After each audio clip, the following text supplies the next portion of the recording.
নির্জন রাত, সবাই যখন গভীর ঘুমে অচেতন, আপনি তখন এক বুক আশা আর ভরসা নিয়ে রবের দরবারে নিতান্তই ভিক্ষুকের মতো অশ্রুসিক্ত নয়নে দাঁড়িয়ে। দুনিয়ার কেউ দেখছে না, শুধুমাত্র আপনি আর আপনার রব। এই এক গভীর ভালোবাসা, এই ভালোবাসা যেন মালিকের সাথে তার গোলামের। আপনিও তো পারতেন দুনিয়া সবার মতো গভীর ঘুমে বিভোর থাকতে, কিন্তু না, রবের প্রতি এ যেন এক গভীর ভালোবাসা ও কৃতজ্ঞ আপনাকে আরামের বিছানা, গভীর নিদ্রা, সুন্দরী স্ত্রী ত্যাগ করে নিয়ে এসেছে রবের দরবারে। আল্লাহর জন্য আপনি ছোট একটা ত্যাগ স্বীকার করবেন, একটু কষ্ট করবেন, বিনিময়ে তিনি তার চাইতেও বড় জিনিস দিয়ে আপনার অন্তর প্রশান্ত করবেন।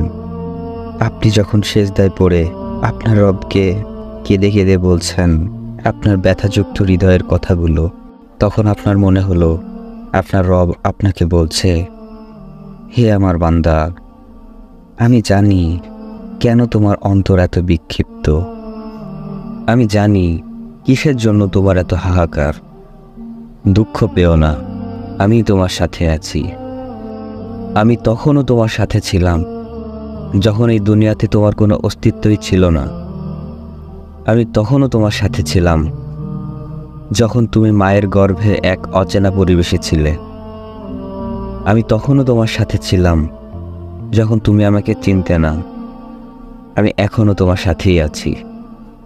তুমি ধৈর্য আর সালাতের মাধ্যমে সাহায্য চেয়ে যাও, আমিই তোমার পাশে আছি। এই দুনিয়াবাসী তোমার কিছুই করতে পারবে না। আমি জানি তারা যা বলে তা তোমাকে কতটা কষ্ট দেয়। আমি জানি তাদের আচরণ তোমার অন্তরকে ছিন্ন ভিন্ন করে দেয়। তুমি শুধু নীরবে সহ্য করে যাও, অচিরেই তুমি জানবে তুমি ভুল ছিলে না।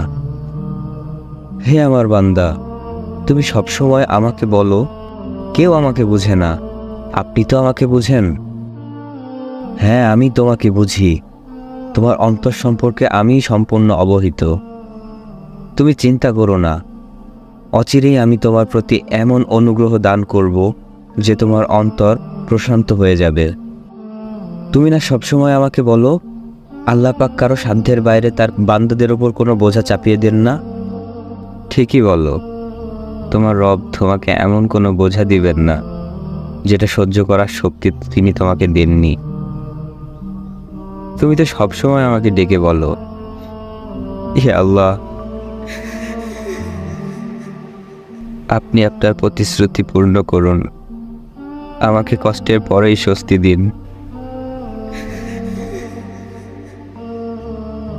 হে আমার বান্দা, তুমি চিন্তা করো না, আমার প্রতিশ্রুতি আমি খুব দ্রুতই পূর্ণ করব।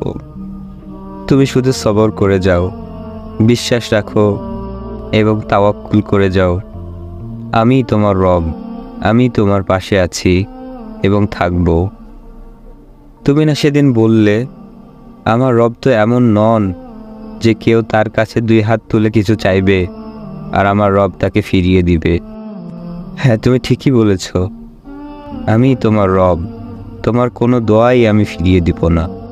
তুমি শুধু সবর করো, তোমার রব তোমার পাশে আছেন। এটা এমন এক পরীক্ষা যা আমি তোমার জন্য নির্ধারণ করেছি, যাতে তুমি আমার প্রিয় বান্দাদের দলভুক্ত হতে পারো। চিন্তা করো না, আমি নিজেই তোমার জন্য এই পরীক্ষাকে সহজ করে দিব। তুমি শুধু বিশ্বাস রাখো আমার ওপর। হে আমার বান্দা, তোমার ব্যথাযুক্ত হৃদয়ের কোনো কিছুই আমার কাছে লুকায়িত না, তোমার অশ্রুর একটা বিন্দু আমার কাছ থেকে লুকায়িত না। অচিরেই আমি তোমার প্রতি আমার অনুগ্রহ নাজিল করব আর তুমি সন্তুষ্ট হয়ে যাবে। তুমি কি দেখো না কিভাবে আমি মানুষের অন্তরে তোমার জন্য ভালোবাসা তৈরি করে দিয়েছি? তাদের ভালোবাসাকে গভীরভাবে লক্ষ্য করো, তুমি আমার ভালোবাসাকেই পাবে। এই দুনিয়াবাসী যত না তোমাকে ভালোবাসে, তোমার রব তোমাকে তার চেয়েও বেশি ভালোবাসে। আমি তোমাকে ত্যাগ করিনি আর না তোমার ওপর রাগান্বিত। আমি তোমাকে তৈরি করেছি যাতে তুমি আমার সবচেয়ে প্রিয় বান্দা হতে পারো। তুমি কি আমার কাছ থেকে এইটুকু জিনিসও চাও না? হে আমার বান্দা, দুঃখ করো না, আর মাত্র কিছুটা সময়, তারপরে তো তুমি আমার কাছে ফিরে আসবে। আর সেদিন তোমার কোনোই আফসোসের কিছু থাকবে না। তুমি ভয় পেও না, আমি তোমার রব তোমাকে এমনভাবে তোমার জন্য সাহায্য পাঠাবো যা তোমার কল্পনার ঊর্ধ্বে। তোমার জন্য পরীক্ষাগুলোকে আমি নিজেই সহজ করে দিব, আর আমি নিজেই তোমাকে পুরস্কৃত করব। তুমি শুধু তোমার রবের প্রতি বিশ্বাসী হও, আর এই কথাকে আজীবন হৃদয়ে গেঁথে নাও। তুমি আমাকে যেভাবে স্মরণ করবে, তুমি ঠিক আমাকে সেভাবেই পাশে পাবে। তুমি তোমার ধারণা অনুযায়ী তোমার রবকে পাবে। চিন্তা করো না আমার বান্দা, আমার সাহায্য অতি সন্নিকটে। ততদিন পর্যন্ত সবর করে যাও, ততদিন পর্যন্ত আমার ইবাদতে মশগুল হয়ে যাও, যতদিন না তুমি আমার পক্ষ থেকে ঘোষণা শুনবে, ওয়াদখুলি জান্নাতি, প্রবেশ করো আমার সজ্জিত জান্নাতে। সেদিন আমি তোমার সবচেয়ে প্রিয় ইচ্ছাটুকু পূরণ করে দিব। তুমি আমাকে দেখবে, দু চোখ ভরে দেখবে। আর যখন তুমি আমাকে দেখবে, তখন তোমার এই দুনিয়ার কোনো কিছুই মনে থাকবে না। ততদিন পর্যন্ত ধৈর্য আর সালাতের মাধ্যমে আমাকে ডেকে যাও।